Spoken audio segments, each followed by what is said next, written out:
There's a quiet revolution in American medicine. Healthcare with a human touch. I'll give you a handout that'll explain. Our patients are really asking for us to drop our equipment, put down our prescription pad, take off our stethoscope, and just listen. Next, RX, the quiet revolution.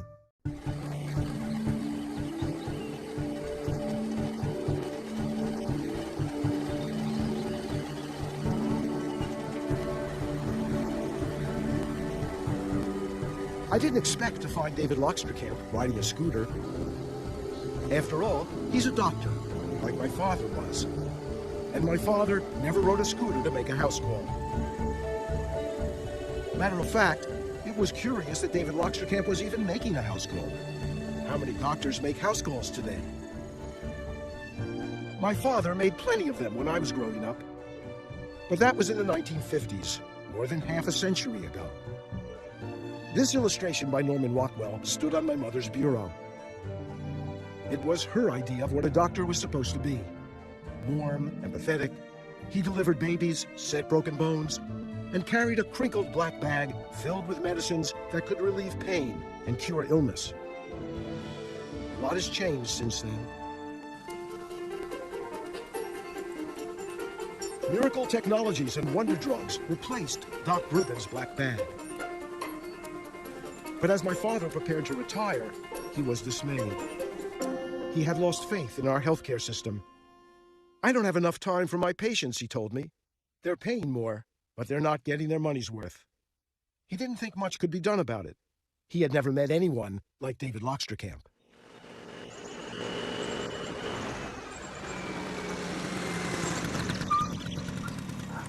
David is on the cutting edge of a quiet revolution that promises to transform the way we receive our medical care and lower the costs at the same time. We've been trained exquisitely well in medical school to fix what can be fixed. You know, when we know what the problem is, and there's a solution to that problem, and it's a technical solution, boy, we are good and we're fast and a little expensive, but we are definitely, top in the world. You know what? Your heart murmur is actually less than it used to be. It's very quiet now. But we think that we can fix everything. Well, we really can't. Many of our patients are really asking for us to drop our equipment, put down our prescription pad, take off our stethoscope, and just listen. Is that any better? Not really. We face people with chronic illness. And the hard part is these chronic diseases really depend upon the patient to take control. This is where the doctor fixing patients runs its course. And so my job is to help them realize a lot of this is in their power. A lot of this is up to them. So I asked your mom earlier what book she was reading now. Before I set out to make this film, I was, like my father, afraid that healthcare in America had taken a wrong turn. It was too expensive. It had lost the human touch. But watching David with Florence Tao was the beginning of a journey across America where I met a new breed of healthcare providers, creating cultures of respect and inclusion, affirming the connection between community and wellness. And doctors, nurses, and medical professionals of every kind putting the patient center stage.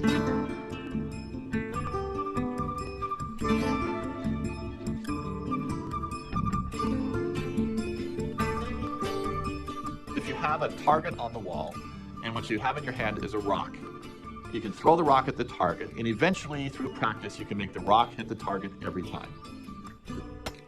I'm active, the rock is passive, I exert my will on the rock and make it do what I want, which is to hit the target. But if I have in my hand a bird, and the goal is for the bird to be at the target, I can push the bird with some force, I can aim it and push it towards the target.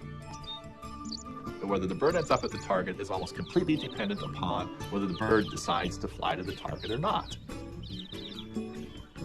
Now, if I put a bird house and some bird feed and its bird babies on the target, now it's way, way, way more likely that the bird will actually go to the target. Why? Because I spent time understanding what was important to the bird. And I put things of value to the bird at the target that the bird cared about. This is healthcare. People are more like birds than rocks. They have will, they make their own decisions. My job is to influence the bird or the person to get to the target.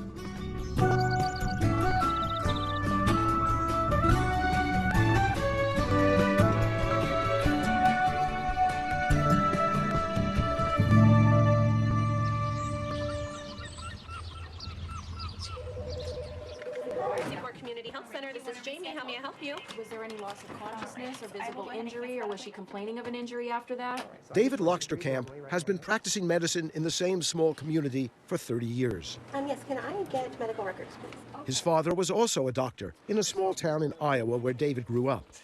We're having a party, huh? Like his father, David wanted to practice alone, but he changed his mind. Today, he works as part of a team. You see that? How it's got that little divot in there? Yep. Doing what my father did for the first 20 years of my practice, I realized that medicine is too difficult to do alone. This is a really hard, emotionally draining job. You really need someone else to help you out. Hey, buddy, how's it going? Doctors, nurses, medical assistants, a psychiatrist and a psychologist, a physician assistant, a pharmacist and a physical therapist. A team, providing resources for patients and support for beleaguered doctors eager to make more meaningful connections with their patients. David and his team confront challenges that healthcare providers all over the country face every day. Dan and Sharon are coming in today just for medication refills. Right. I stopped giving refills because they didn't make their appointment. So that's why they're here. So they're being coerced to come in today, Yeah. so that we can have a look at them and maybe talk about whether they're willing to take care of themselves or not. You are not so much for using the doctor, are you? It's not your favorite thing to do. It's not you. Yeah, I know it's not me, but so maybe what we could do, since it's been a little while since I've seen both of you, is we could get some testing done today and then have you come back and go over the test results. Would that be okay? Would you be willing to do that? Does it involve needles? I don't like needles. I know. Well, testing does involve needles. One needle, but several tubes of blood. You gotta do what you gotta do. Okay, very good. So Dan, I'm going to get back to you. So what's been going on in your life since I last saw you? Just been getting our firewood in, mowing the grass, been busy. Yeah. Do you do any driving? Oh, no taxi driving anymore, no, not for a long time. What happened? This leg right here, if you remember, it swelled up. Is the leg still swelling, or is that better? It's still a little bit, you can see right here. Okay, oh yeah, that's pretty tense. That's pretty full. Oh, yeah, you gotta see the inside of it. Okay, so would you mind showing me that, like pulling that up a little bit? Oh, that, I don't know what's causing that, you tell me. If that Well, is. that's a huge ulcer. Well, it's not that bad, it don't bother, really. Well, it's all the way through the layers of skin. Yeah, What that's, can you do about it? well, we need to wrap it. We'll try to do that today. It also feels infected to me, feels warm and infected to me, so that we're going to put you on antibiotics for that. Okay. And I'm going to need to measure that so we can know whether it's getting bigger or smaller. How long has it been this way? I really don't remember. Okay. These kind of ulcers can lead to really serious problems that you don't want to have to address. The other key factor here is we've got to get your diabetes under control, because if it's not under control, this doesn't stand much of a chance of healing. So we'll look at this until it's healed. We'll follow this until it's healed and get you back. You know, early on, I felt like once I really knew medicine, it would be a lot easier. Once I really kind of, knew what to prescribe, how to diagnose, what tests to order, it would be pretty simple. And it hasn't gotten that way because people are complex. Tell me about your diet. Let's hear a little bit about what you're eating. Just the usual things, I guess. What are you going to have for lunch? What do you normally have for lunch? Whatever, I don't know. Usually sandwiches. Sandwiches, last night he made pork chops and tater tots. We had that. Anything green? No, No. we're not rabbits. So David, what is it that you like about making house calls? I didn't think doctors made house calls anymore. Well, and my coming is an expression of another way of saying I care about you and I care about what's going on in your life. What do you learn about the people from visiting their homes? Good things, bad things, I sometimes learn how lonely they are, how few people come to their home. Maybe the stresses that their caretaker is under, what they eat, what's on their shelf. I get a sense of how they spend their day, whether they're in a chair all day long, whether things are tidy and picked up and they're looking after themselves. Most doctors are going to say that they don't have time to visit, that they're too pressed, it doesn't pay. How do you make it work? The bargain I make with patients, I think the bargain we all make in the practice, is that I'll see them in the office when they can come, and I'll see them in their home when they can't. Well, I'll tell you, one of the things that this reminds me of is my father, who also made house calls, but it was such a different era. It was 50 years ago. Right. My dad made house calls in the afternoon, from, 1 until 4 in the afternoon. He would see patients late in the morning, then he would go back to the office late in the day, but in the middle of the day, he was out making house calls. And I have to say that one of the reasons why he did it, or at least I was told this by one of his colleagues, was that he could charge $3 more if he made a house call than if he saw them in the office.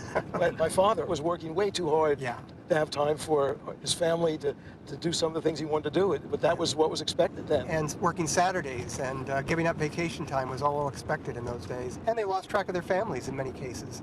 But I don't want to dismiss the fact that my dad worked very hard so that I could choose where I wanted to practice and how I wanted to practice. And it would have been a source of great pride for me to have practiced a few days with him and to show him what I'd become. Good to see you. Your mom's inside? Yeah. Okay. How has your diet been in terms of the diabetes? Tell me about that. Well, it's been pretty good. Yeah. Yeah. Cutting down on carbohydrates? Try to, yeah. Starches? Uh-huh. Yeah. Yeah. Do you get much in the way of fruits and vegetables? I get a lot of vegetables. Like we have, yeah. I've had oranges and apples. Good. Fantastic. How's the weight? I don't have any scales. Never have. Okay. All right. At some point, I won't... Where did you come from? She wants to get in the action. Yeah, right. At some point, you'll be coming back to the office, and I won't be Yes. coming out here. And so when do you Yeah. think that's going to be? Are you feel ready for that now? I think that probably the next time that I have to come to the office, I can come. Fantastic. That's going to be your challenge, is Okay. to get up and move around. Yeah. And coming to town is one way of getting up and moving around. Okay? Okay. Good. I'll help you with the diabetes and the blood pressure, and you help yourself with more exercise. Yeah. So the next time I see you will be in the office. Okay. Okay? Good. Yeah. That's right. That's exactly right. The opportunity for cure comes few and far between, in the actual day-to-day practice of medicine. Most of my patients coming in, if they have a disease, it's a chronic disease. It's a disease whereby what they do for themselves and what they're motivated to do for themselves matters far more than the pills that I give them or the advice I offer. It really becomes up to them to take care of themselves in the ways they know how best to accomplish. Nearly every day, I'm reminded of my limitations as a doctor. It's a tough job, and it really is a blow when you miss a diagnosis, when a patient goes into the hospital because of something you omitted or you committed. It hurts. They're patients I've known for 30 years. So to be able to come together with my colleagues to support each other is really, really important. And what we've tried to do in our practice is develop a small community that nurtures itself just like it tries to nurture the patients who seek our help. I've been thinking a lot about Jason and his passing, and also just trying to process, the emotions around his family sending me flowers and a card when he died. Oh, that's lovely. And, he's a 39-year-old guy who's probably the epitome of the failure of our healthcare system, who I saw less than 24 hours before his death. And he said to his father on the way out that when I finished practicing medicine, he was done with doctors. And he died the next morning. And, I just, I'm kind of filled with oh my God, what did I miss? And, feeling like there's no way I deserve that kind of gratitude. He suffered this cascade of illnesses from his 15 years without any diabetic care.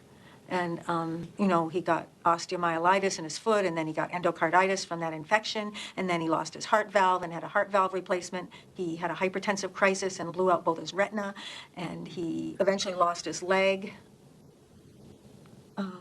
He's kind of an extreme example of, somebody who got lost in the shuffle when he was 18 or 19 and lost his coverage and then did nothing for so many years. Mm-hmm. It's really, the hard thing about doctoring is that these failures of the healthcare system always seem like personal failures too, don't they? I mean, we all... Yeah.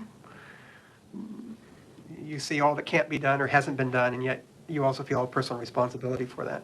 Well, and just I couldn't fix all those big medical problems, but just, the quality, I felt personally responsible for the quality of his life.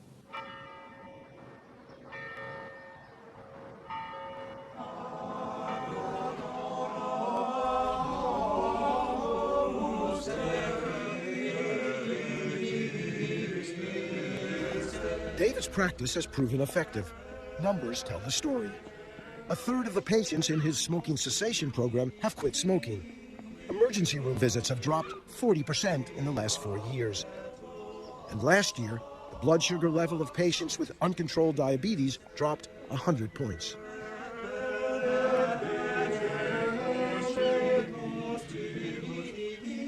I don't leave my home when I go out on a run. It feels like Belfast is a big home. I know where my friends live, and I know where my patients live.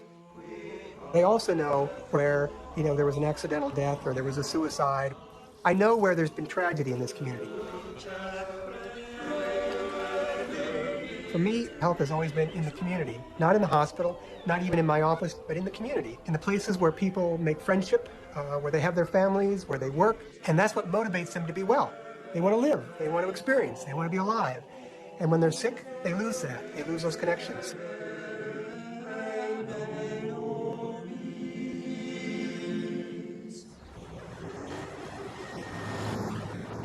I thought I knew this community, but 10 years ago now, we started seeing patients with opioid dependence.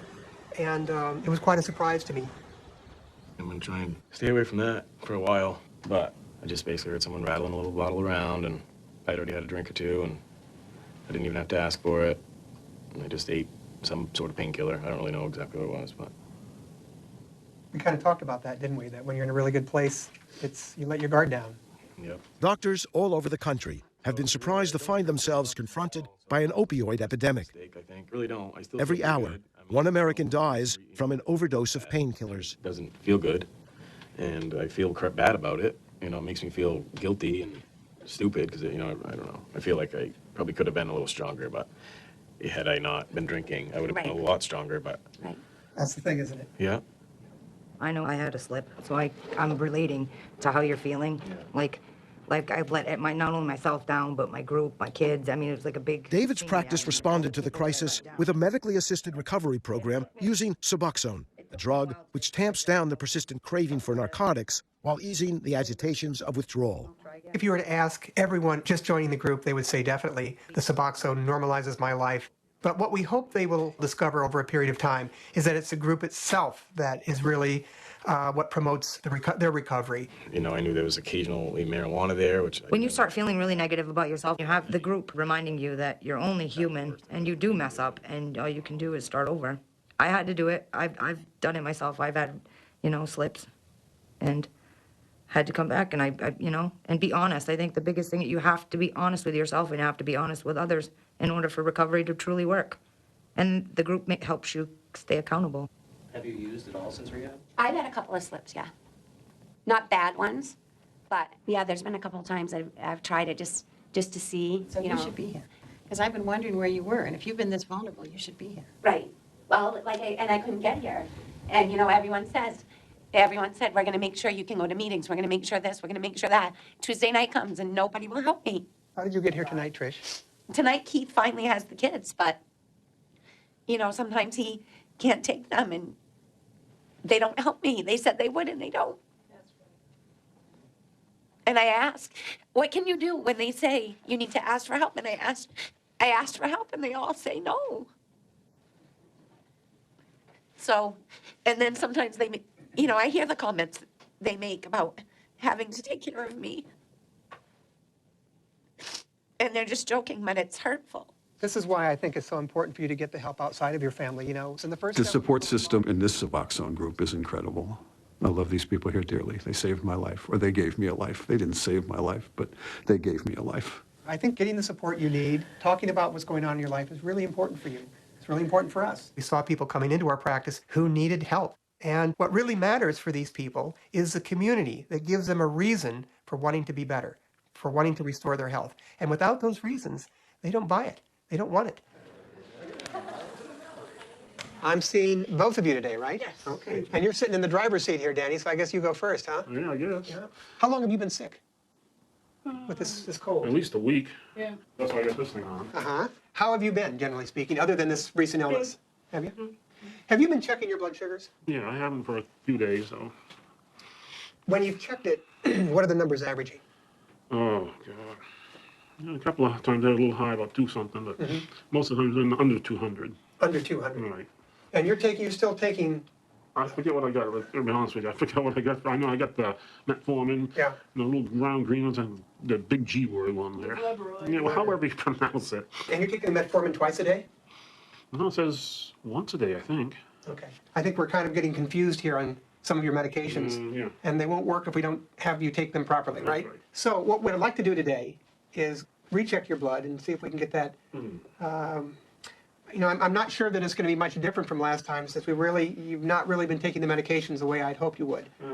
So before you leave, I'm going to... The idea of collaborating with your patient sounds very good, but what happens when the patient can't fulfill their side of the bargain? Sometimes it seems that the patient is failing the partnership, but I may have misunderstood what they wanted from me.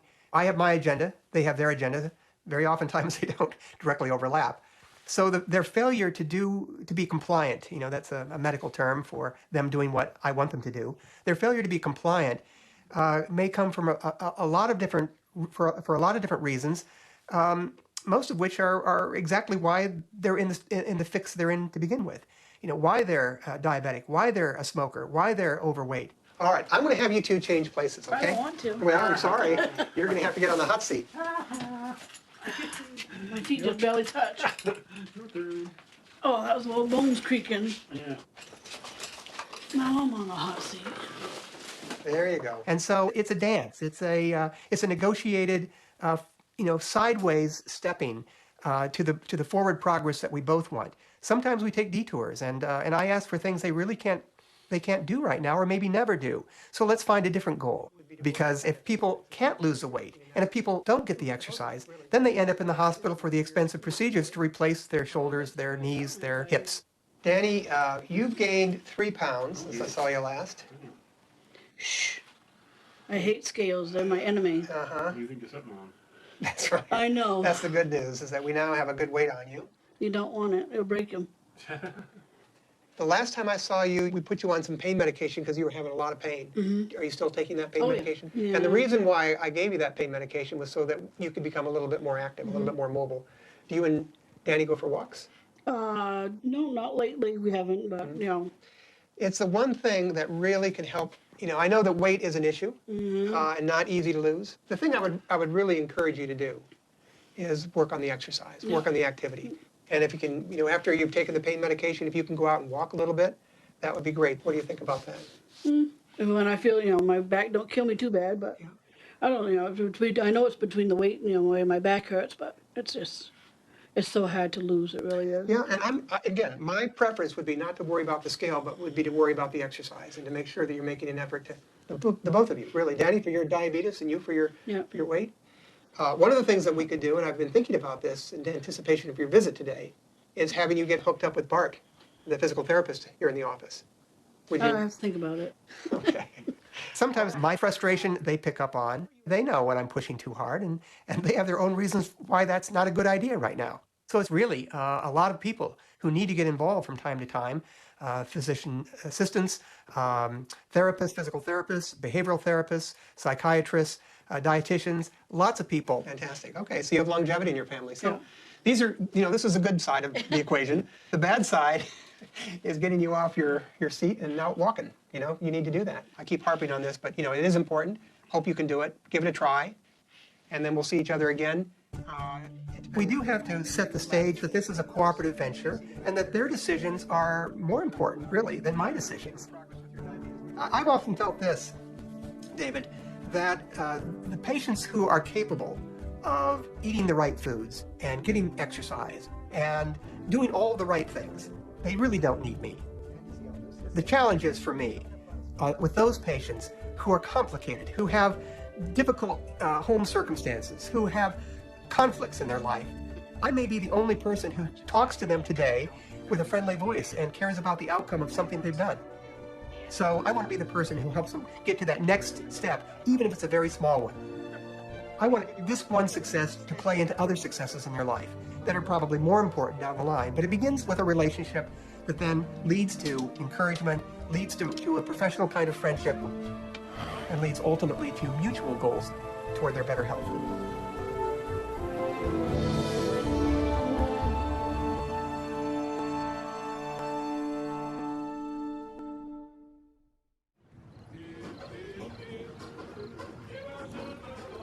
There is no place in America where chronic illness is more prevalent than the Mississippi Delta. And so I traveled south to one of the most impoverished parts of the country, where diabetes rages out of control.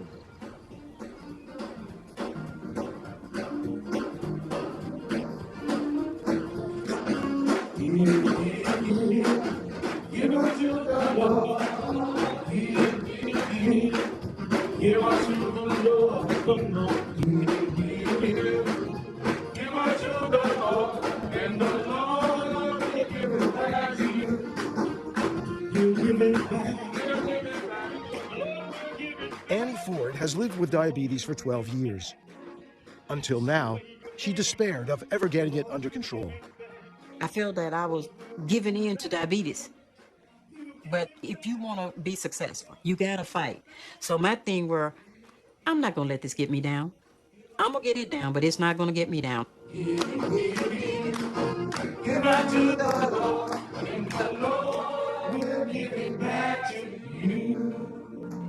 Amen. You give it back, amen. I just want to stop and Sister Annie, just give her a minute just to give a little insight on what's going on, and we're just going to give her a hand clap of praise that she can.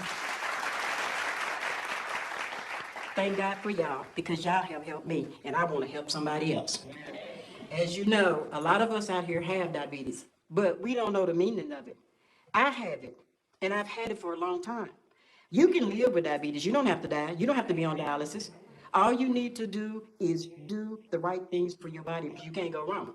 God sent somebody in my life to help me, and they are asking me to reach out to people. If you know somebody, tell them to call me, see me, go to Louisville. Tell them Annie sent you, Annie Ford sent you. They'll know why you were there, and they will help you.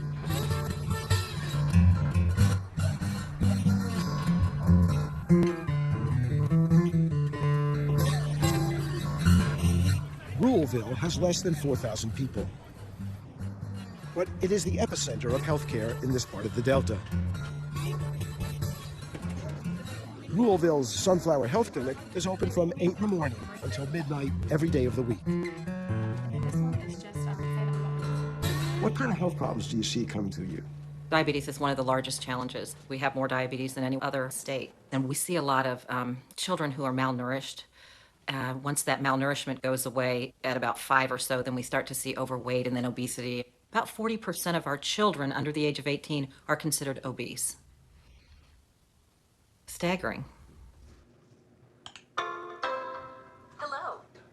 But Ruleville is participating in a study funded in part by the state of Mississippi to help diabetics manage their precarious blood sugar levels. Now, do you want to stick yourself, or you want me to stick you? I would prefer that I will. I'll probably stick myself. There you go. So we're just going to put that little... After Yolanda Downer was diagnosed with diabetes, she joined the study and was introduced to the Ruleville Clinic's technological partner, the electronic communication tool they call a tablet. Your measurement has been recorded. And what this is going to do is it's going to send the information to Jackson. Yolanda's blood sugar levels travel in an instant from Ruleville to the Center for Telehealth in the state capital in Jackson, 120 miles away. Now today, Miss Yolanda has already started out at a blood sugar of 318. And that's where a lot of people with diabetes kind of live, we call it. Diabetes is kind of a quiet disease. There's many times you're not even aware that you have diabetes.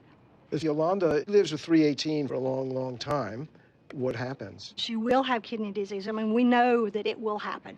It's not a matter of when, it's a matter of how bad.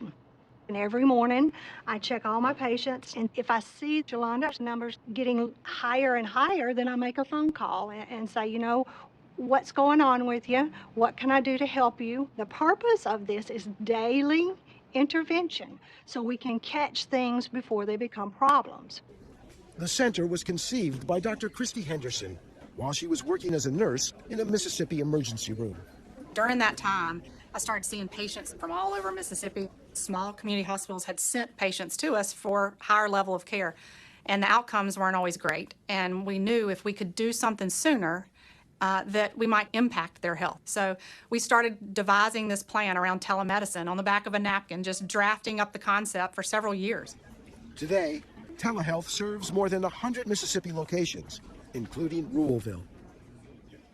Do you have Miss Annie Ford's numbers there? Yes, Is she going down? yes. She today, I will show you, was down to 87. So she is right on target. That reduces her risk of all those dangerous complications of stroke, heart attack, blindness, severe kidney disease. She has just changed the trajectory of her disease process. This is tough. You've got to change your whole life, how you eat, how you exercise, what you think, that's been generationally trained. That's not going to be a quick process because it's not take this pill and do this and it's as easy as that and it's controlled or gone. It's not. It's for life. Hello. Touch a drop of blood to the end of the test strip until the meter beeps. Do you do this every morning, Ann? Yes. It wakes me up with a little sound goes ding, ding, ding. You get up and it tells you what to do. Wait while your measurement is recorded. I can't go to see the doctor every 5 minutes, but I can do the tablet whenever I feel like it. Okay, here we go. There are two main types of diabetes. If you have type 1 diabetes, your body is unable to produce sufficient insulin. And I have type If you 2. have type 2 diabetes, your body does not produce enough insulin. I didn't know I This was condition is a called diabetic insulin person resistance. for years, I The guess. main I had it, symptoms when didn't know diabetes it. starts are the same, whether you have And type 1 or type 2. I didn't know what to Although do in nearly all because I know there should be something that you can do or you can take to help make it better. And I just kept saying, Lord, what can I do? Who can I talk to? Where can I go? I know the next thing is dialysis and kidney failure. So I'm going to be honest. I prayed because I was afraid. You should be aware of the effect. Because at one point I thought, don't nobody care about people with diabetes. They just send them to the doctor and the doctor tell you to take your medication, come back in 3 months, I check your liver, I check your kidneys, and boom, that's it. I mean, you ain't got no teachings of what to do, how to do, what to eat, what not to eat, what to exercise, how. You don't know anything. You just as dumb as you was when you went in. So you need somebody that cares. Let's talk about Miss Annie Ford. When I met with her, she was not taking her metformin. We discuss each patient in a team call every week. So I walked her over to the North Sunflower Pharmacy and No amount of technology can replace that human aspect. there, and they got it covered for her. Well, that sounds good. These are our patients. They've been our patients for a long time. They know us. We know them. They live in our community, and we care about these people. Could you please take a deep breath? Somebody said to me, you know, they have a tablet here. Why do they need doctors? I think both needs to be helping each other, doctors and the tablet. The patients have responsibility now. It's not just like I give you the medicine, that's okay. But now I give you the medicine, let's see the result. The tablet is very part of the team, no doubt about it. No doubt about it. Kathy didn't just hand me a tablet and say, here's a tablet. Because if she had of, I don't think I'd have stayed in the program because then my trust that I already had in her wouldn't have been because you don't care. You just want to give me this and go. But she sit here with me and went over and over and over. That way, I know she cares. Have you ever felt like dizzy, shaky, sweating, feeling your heart going fast, any of these symptoms? Not recently, no. Annie's healthcare team extends all the way to an endocrinologist in Jackson, a 2-hour drive. When your sugar gets high, how high is it to be dangerous? You know, your body, as with anything, also gets used to your sugar level. I don't have to go to Jackson. They'll set it up to where that when you go to the clinic, they'll put the doctor on the monitor and you on the monitor. And I talk to him just like I'm talking to you. Some people who are unfortunately not very well controlled always have sugars running in the 400s. There is not a diabetic specialist in most of these communities. It's hard enough for all of us to go to an appointment when it's down the street and you have health insurance and you can take time off from work, but take that away for the average person, barrier after barrier after barrier, one more reason for them to not go get health care. Are you beginning to get some data from the study? We are. First is that we've not had a single patient go to the ER or be hospitalized, and that's dramatic because these are uncontrolled diabetics. We are also seeing glucose levels come down, so it's a dramatic change, and that's exactly what we want to see. So ER visits are falling, Correct. glucose levels. Falling. My hope is that not only will I be able to expand this program, take out diabetes and add every chronic disease, but add every single county, and that we're doing this at a statewide level. We're tired of being first in the nation in obesity and diabetes. I know I am. I'm tired of it. We're better healthcare providers than that. We just have to find what works here. And I think if we find it and fix it here, it can be fixed nationwide. Controlling your blood sugar requires a balanced diet. Dark sections, vegetables, crackers, snacks. A decision to take a medicine, to eat healthy, and to exercise is an individual choice. And we want to make that easy and support that effort. Why do you think you succeeded in getting your blood sugar down? Because I care about me and I wanted to do this. And I knew if I got help, I could do it. If somebody cares about you, all you got to do is care about yourself. The way to control this disease is with constant communication with our patients. Give them responsibilities and accountabilities, and we have accountabilities and working with them.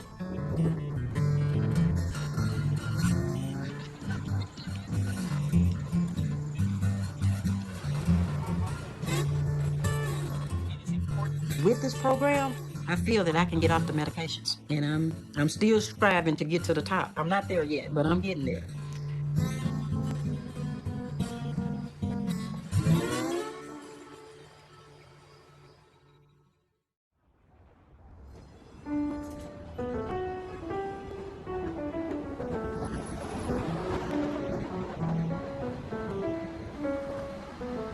There's no cure for old age, and Americans are getting older.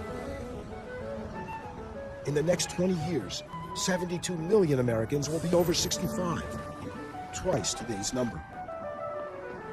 What's going to happen when so many elderly people can no longer live on their own, when they need nursing home care? My mother told me that she'd rather die than go into a nursing home. Most Americans feel the same way. I like independent. I do everything very, very independent. Even looking at my son, I never ask them to help me. They take care of me too. But I know they are very busy. I just can't see myself in a nursing home. I think that there's a lot of lonely people. I don't think I could handle that situation.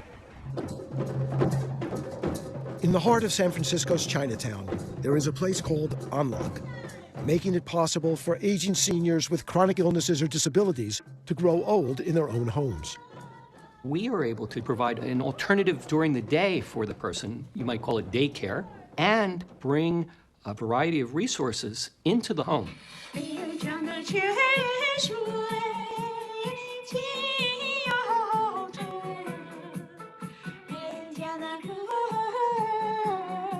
You are living here all alone. What do you do here? I'm so busy. I like study. I like writing. I like read newspaper. And I like sing a song by myself.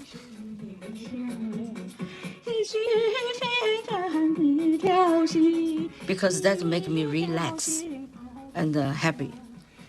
So happy make me health more.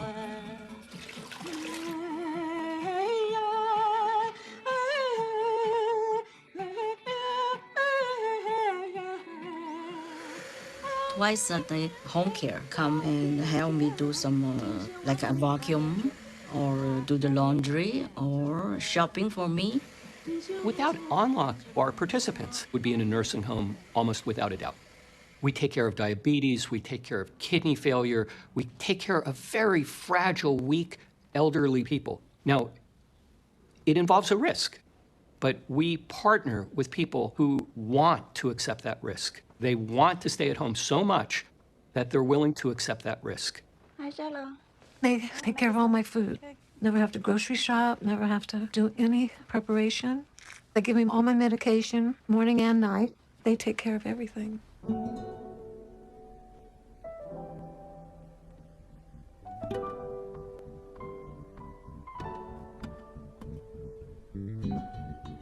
There is a lifetime of memories in this room. And there's a little story that goes with each thing. I had a partner, and this is his stuff too. He had a heart attack, and he just like that. It was a very traumatic experience to watch your significant other pass away right in front of you, and just so suddenly, without any warning. I had no clue what I was going to do. There was no plan. It's not something you give a lot of thought to. You don't plan your life out to what are you going to do if you lose your significant other What if everything changes? I never really thought about doing anything else but living here. Onlock means peaceful abode. It got its start in San Francisco's Chinatown in 1971. Today, Onlock is part of a nationwide program called Pace Lifeways, serving a variety of ethnicities. But in San Francisco, most of the participants are still Chinese. Before 1970, there was no alternative for elderly Chinese when their health deteriorated. They had to say goodbye to their own homes and enroll in nursing homes far from their neighborhoods. There's a lot of nursing homes in the area, but we found the language and the culture was very different. In those days, when people go to a nursing home, mostly they will not last for a long period, either of isolation, depression, and they just give up. The Chinese community started out wanting to have a nursing home that served Chinese food. Very simple. But the more they talked with the elders, they realized they don't want a nursing home at all, even if it serves Afghani food. What they wanted was to be at home. So the community tried to solve the problem. There is one place in this country where the very sick elderly can have it all. It is a place called Onlock, right here in San Francisco. And it is designed to keep the very sick elderly out of nursing homes and in their own environment. Onlock gets a lump sum of money each month per person from the state and the federal government. It's allowed to spend it in the manner it thinks is most appropriate, whether it's for in-home care, rehabilitation, at the day treatment center, or whatever.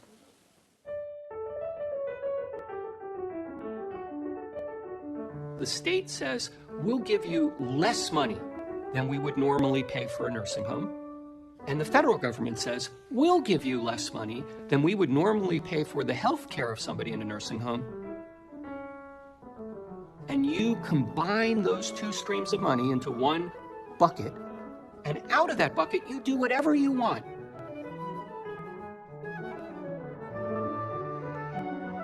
You can provide whatever you think is necessary to keep the person at home. But if they do need a nursing home, it's on your dime. And you are responsible to take care of the people. That is true. Yeah, we don't replace the family. If there is a family, we're augmenting the family's caregiving. But it's in a way that difficult, people who have a lot of things that aren't going well for them, get the care that they need. We're able to actually see improvement a lot of times. People come to us and we actually help them to be better. They live longer. It's really a kind of catch-22, isn't it? Your mandate is to care for people who belong in nursing homes, but you're responsible for keeping them out of nursing homes. Having them go in, Onlock pays for that. We're at risk for that. So that's our failure, in a way, right? That we didn't, we couldn't keep Mrs. Chong out of nursing home. It's just interesting. It's a whole different way. I don't make more money, with the number of visits or nothing like that. I get a fixed amount. That's it.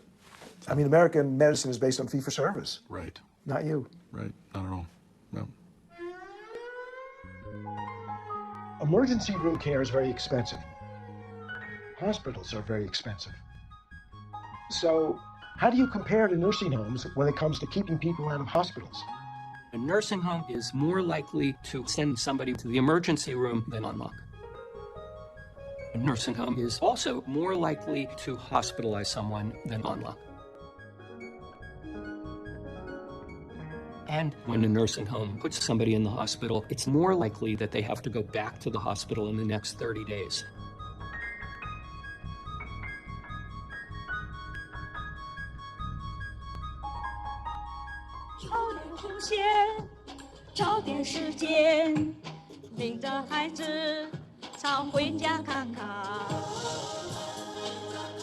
Although Belle Lynn gladly lives at home, she travels to an Onlock Senior Center for activities and companionship. No one wants to be lonely.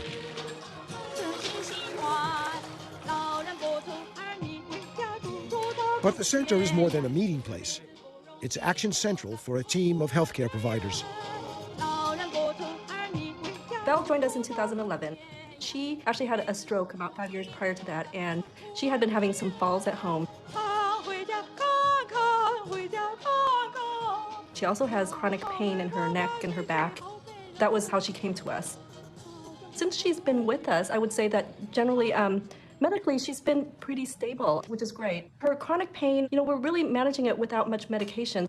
back in April, she actually attended our chronic pain management class. We have a series of 5 classes, 5 weeks, and then she really benefited from it. Like all the seniors under Onlok's care, Belle has her own doctor, along with a team of healthcare providers, nurses, dietitians, physical therapists, psychologists, meeting every day. We discuss problems that have occurred overnight. Perhaps somebody fell, perhaps somebody was in an emergency room, perhaps somebody's condition has changed so that they need more help or a different care plan. That's when the team puts their thinking caps on and comes up with a team strategy. She was really sort of reluctant to enter like a formal therapy a relationship with me. She just has some underlying anxiety, and she doesn't want to talk about it sometimes, just because I guess for the Chinese culture, whenever we talk about mental health, anxiety, depression, it brought shame and a lot of stigma. So I just basically follow her lead, and eventually just got talking with her and help her find ways to kind of express and release her anxiety. About the anxiety, she's one of the first participants who I developed a quick relationship with. She talks about her different color nails. Once a week, the nails are usually a different color. Basically, we did a comment on her nails and how pretty she looks, and a comment on how strong and how positive and the life experience that she had, and then just helping focus on the strength. There's no question there's healing that comes from empathy, and there's healing that comes from addressing the emotional and spiritual needs of people instead of simply trying to get their blood tests to all line up in the normal range. My father was a great schmoozer. He'd spend way too much time with the patient. My mother was always upset with him. Well, I think that one of the great things about providing personalized medical care is actually knowing the history of the person, knowing their life experiences that you only get from schmoozing. The old-fashioned doctor did hold your hand. They did share an empathy with you. They had what we would now call a bedside manner that many modern doctors simply don't have the time or training to provide. And I think one of the specialties of geriatrics is to bring that back, but not throw away the medical advances, not throw away the technology. You see with me? You call me. I'll pretend. My staff are more likely to temper the aggressiveness of the medical care appropriately based on the age and the frailty of our participants. I never am able to say to somebody, "You're young again." That would be great, but I feel a privilege taking care of people who've made it to their 90s and 100s and help them in their final years live with dignity and hopefully stay at home. 300六十五个日子不好过，把我的爱情算给我。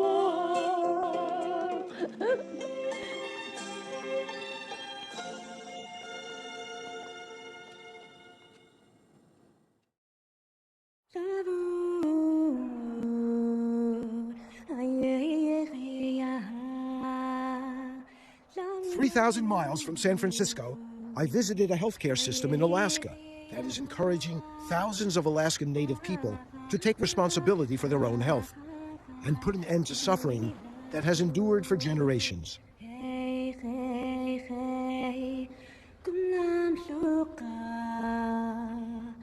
We are, from the depths of our heart, trying to be healthy people.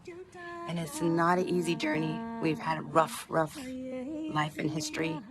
And the rising up right now is right here. It's right here, the brightness of what's happening. I think we didn't know what we didn't know. First, we didn't know how huge an endeavor this would be. And we didn't know how terrified we probably should be in attempting wholesale revision of what was a model that had been in place for 100 years. But I said to myself, well, we couldn't screw it up worse than it is. Over many decades, the health of the Alaska Native people had been entrusted to the Indian Health Service, the IHS, a federal agency unequal to the task. In Anchorage, the IHS attempted to deliver medical care to tens of thousands of Native Alaskans through a hospital emergency room.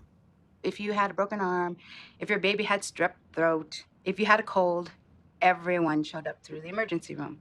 So if you can imagine, it didn't matter what day it was always jam-packed. Yeah. So how did you experience it from your end as a doc? Oh, it's terribly frustrating. I mean, there was people that you would see that it was unlikely you would ever see them again. And you didn't manage them as individuals. You manage diseases and visits. It was kind of just a classic medical model of you show up, you get seen in an exam room, you get a diagnosis and some medication, you go home. Nobody wanted to go there. They weren't very kind. They talked about you like you weren't there. Catherine Gottlieb, a Sugpiaq Alaskan from a remote village of 100 people, would lead the sweeping changes that would revolutionize healthcare for the Alaska Native people. In 1987, she went to work in Anchorage for the tiny South Central Foundation. She began as a receptionist in a South Central dental office. I had never run an organization, but personally, receiving care from the hospital, I knew inside my heart what people didn't like. So I went back to school, and I got my bachelor's and master's degree while working, and raising kids. I had 6 children, and eventually I became an associate planner, and then became the deputy director. And this happened within a period of 4 years. Catherine and I and others at the time talked about kind of what would we do, what did we think would work if she and the Alaska Native community could just get their hands on the system and on the resources to make it happen. The whole place needed to be changed. And what I felt was we could run that hospital. We could run the whole entire hospital.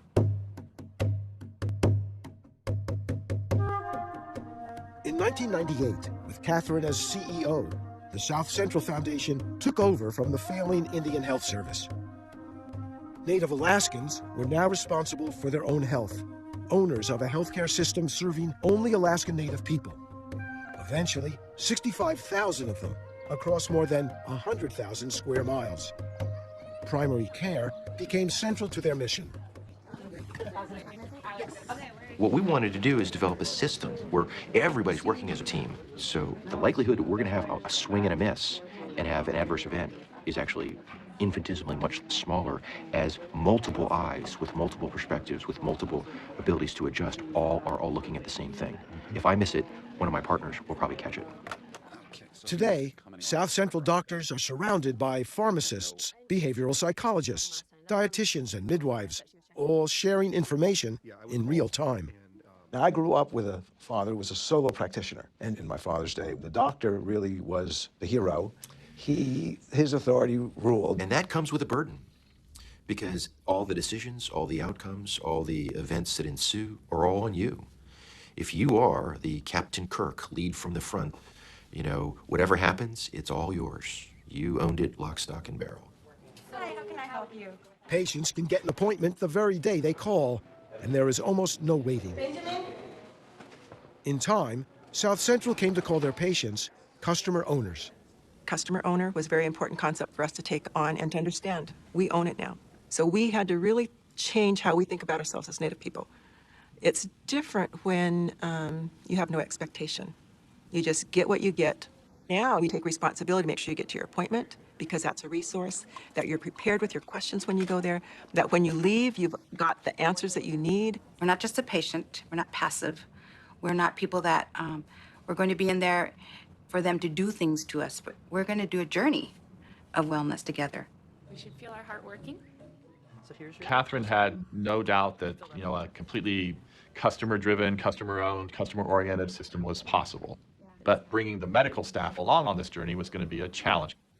You're trained basically to do diagnosis, treatment plan, and then sending them on their way. You give someone an instruction sheet and say, here, do this, and then you wish them good luck, and you ignore their existence until they show back up again in your office. The real journey, though, is what they do when they're at home. I would come up with these complicated medical regimes for this drug and that drug, and then what we would do is we would mail them out to people in boxes every 90 days, you know, faithfully. And I went out one time, and I said, okay, well, show me how you're doing with your medicines. And they said, oh, yeah, no, they're all over here. And I said, okay, great, that's great. And what they took me over to is a corner of the kitchen as I went to their home, and they had 4 little boxes. And they said, no, we saved them. And I'm like, well, it seems that these boxes are unopened. Can you tell me about that? And they said, oh, yeah, no, we have them. We don't, you know, it was a little complicated, so we just decided to save them. I'm like, huh. So I've been adjusting these microscopic doses of these different medicines and combinations, and they have been very faithfully stored on your kitchen countertop. Brilliant. So we said, these are only going to be effective plans if the people that we serve are fully engaged and committed to acting on them.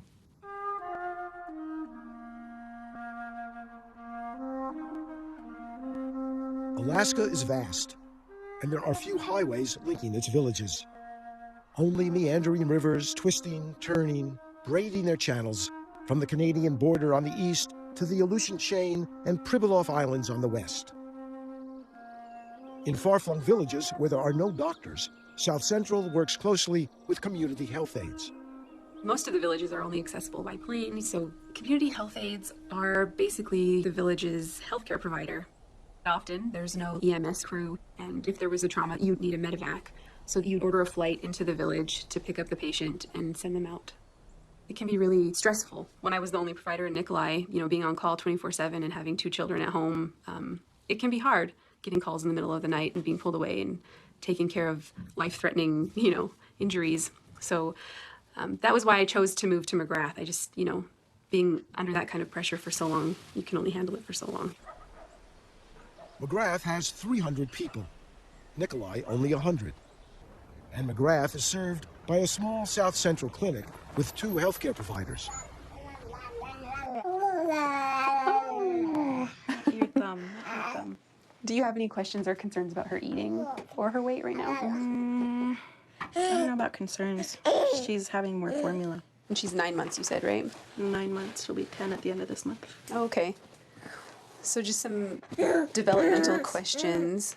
Does she eat crackers? Every community aide follows a strict protocol, carefully delineated in what's been called the Health Aides Bible, a kind of a cookbook providing a recipe for patient care. Can she roll a ball back and forth to you?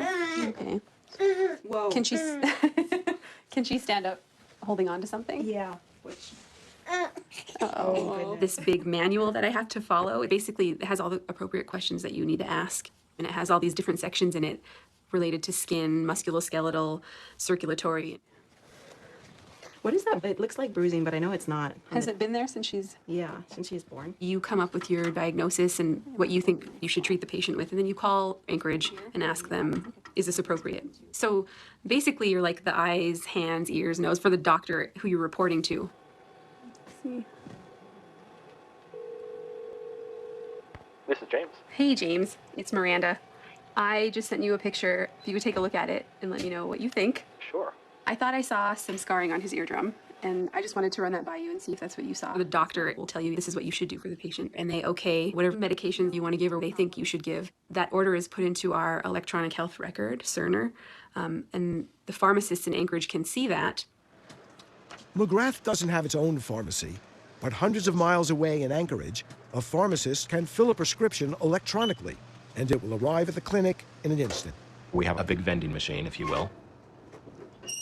Bulletproof and blast-proof. I also believe it's bomb-proof. And it's a fail-safe way to make sure that the proper medication is dispensed. A pharmacist dispenses the medication on their end through the computer, cues our machine here, and it spits out the medication. So you scan it, you pull the label off, put it on, walk it out to the customer owner. Therefore, we have a pharmacist on site in McGrath. I'm related to probably 75% of the community, which can be beneficial for them. It can allow them to trust you more in the clinic. I'm familiar with their family history. You go to potlatches with them, you go to funerals, baptisms. I'm part of the community. I'm not going to call them out if they're sitting in the restaurant like, hey, you should be eating that cheeseburger. But you want to be honest with them, like, hey, I saw you, you can do that, I think, here. But you kind of have to meet the patient where they're at. Now, last week we did 30 minutes, all right? So today we're going to advance it up to about 35. How are you feeling about that? I'm feeling good. Okay, all right. So we're going to Marge Parker was born and raised in a village along the Yukon River. For a 77-year-old woman, she looked quite robust to me. But 8 years ago, her health started deteriorating, and she decided to start taking better care of herself. I weighed 195 pounds, and I knew that my weight would eventually give me problems. I thought, I want to get rid of this weight. That was my main reason for seeing the doctor. Look at the horizon. He helped me get the 50 pounds of weight off, and he's helped me through knee problems. As you know, the inside of that right knee, the bones are touching one another. She has a incredibly worn out set of knees, like many people her age. We talked early on about her candidacy for having knee replacement. She's been pretty much against that and asked, is there other things I can do to manage this? Some doctors might be urging her to get that knee replacement. Well, that's, my job, I think, is to give people their options and to support them. And certainly somebody who wants to run with another approach, I am very in favor of that.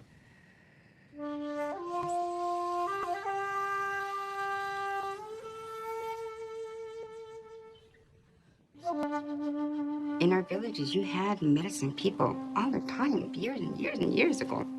It takes both of us. I just think it takes both sides of the world to be together. The doctors here and us here. Traditional healers like Sarah Smith have deep roots in Alaska Native culture, and doctors trained in Western medicine don't hesitate to refer their patients to them. As Western doctors, we can use what we know best, and traditional healers can do what they know best, rather than an attitude of our way is the only way. Where did you learn the art of traditional healing? I learned how to do this as a child, so I've been doing this as far back as I can remember. The elders in my village really taught me. My elders, a long time ago, they would find a certain heat on you. They would travel with the other hand to find the other heat. That's where you're blocked. And they would unblock that. Release, cool enough. Gotta release, releasing. With Marge, I work her feet very gentle. And what I'm looking for is, where is she blocked? No swelling on your knees? Yeah. No fluid?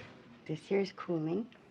I realize that it comes from such a different model than Western medicine. I don't necessarily have to understand it, but if it extends somebody's well-being, then I'm comfortable with that. It's another tool for us to help people get where they want to go. When you go to the traditional healer, do you feel more in touch with your roots as an Alaskan Native person? Yes, I do. Traditional medicine provides mind, body, soul, and spirit. I have great faith and trust in traditional healing. I have faith and trust in Western way of medicine. Western medicine doesn't have it all. Traditional healing doesn't have it all. But you combine the two, it's powerful. After we had settled down and got our primary care access going and people had their own primary care providers, we asked a question of our population. What are your top health needs? Our customer owners said, go after domestic violence, child abuse, and child neglect. But going after child abuse and child neglect, domestic violence was not going to be an easy task. People did not want to break silence. This was top secret. This was not talked about in villages.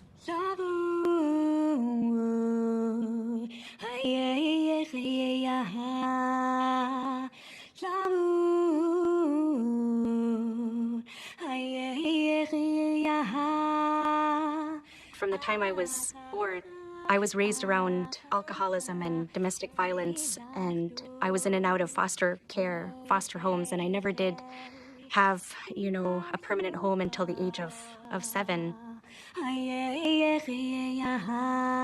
There was sexual abuse, emotional abuse. I know that people from every region in our Alaska Native communities have suffered domestic violence and sexual abuse.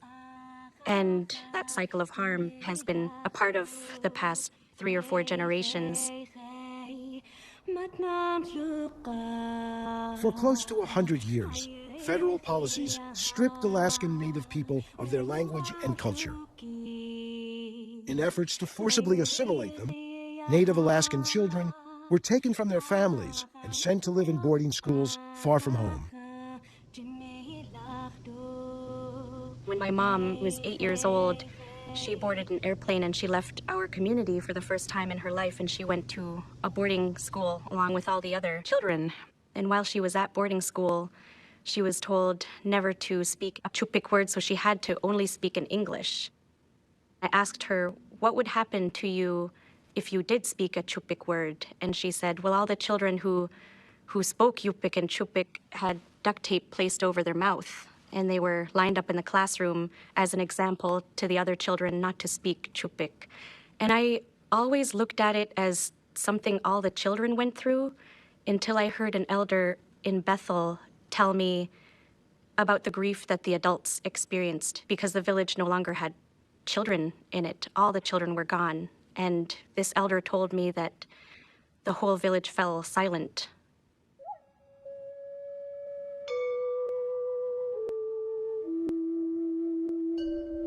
And the trauma of that, I think, is the beginning of understanding where the domestic violence and sexual abuse comes from.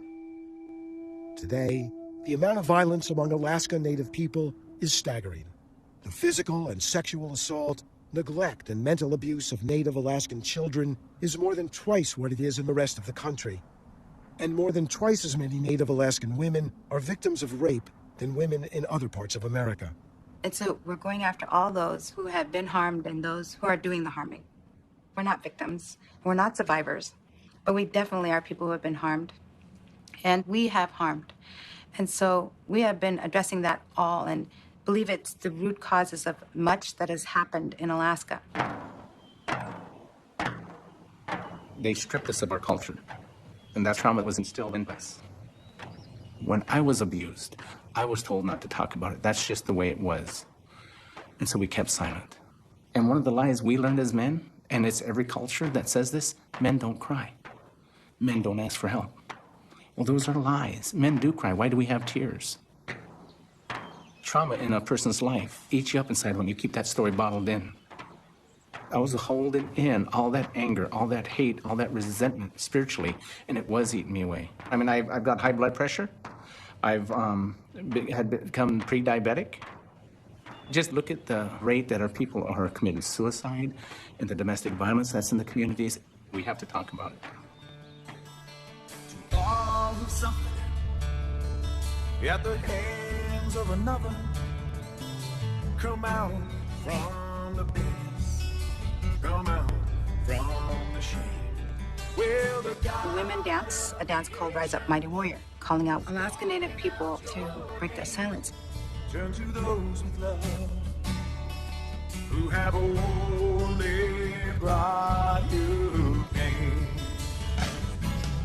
So rise up, mighty warrior, rise up. We hold 5-day intensive trainings where people share their story for the first time. 8,000 people have gone through our program. As an adult, I learned to talk about my story.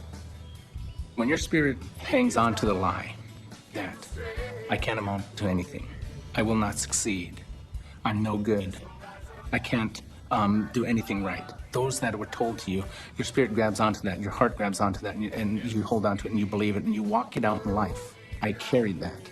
And so when I carried that in my spirit, I gave it to my children. But our spirit is supposed to be free and to be full of love and joy and compassion and be able to help our community to grow into the next generation. We believe from our past, but nothing but a cruel deception. So it's all of us walking through trauma together and walking together in wellness.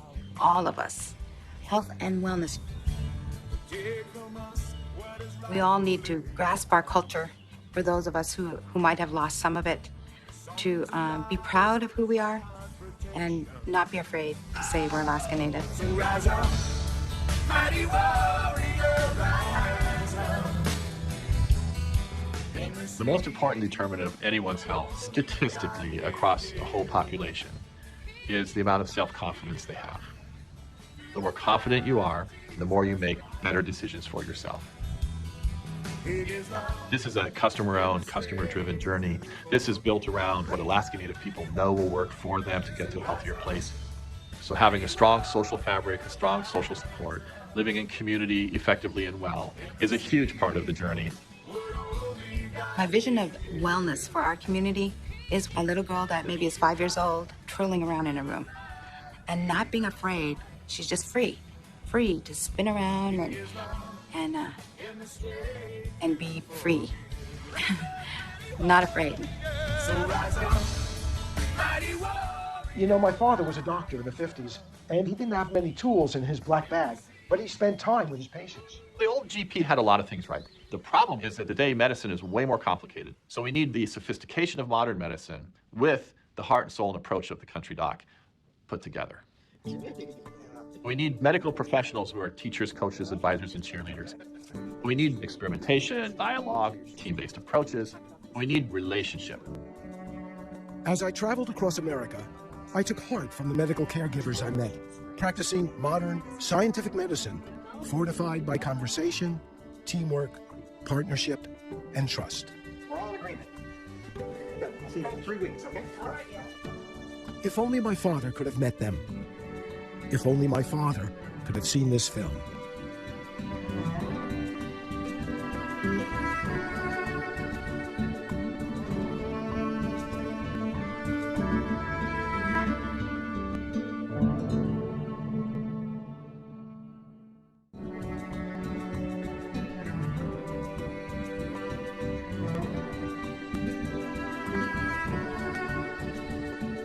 RX, The Quiet Revolution, is available on DVD. To order, visit shoppbs.org or call 1-800-PLAY-PBS.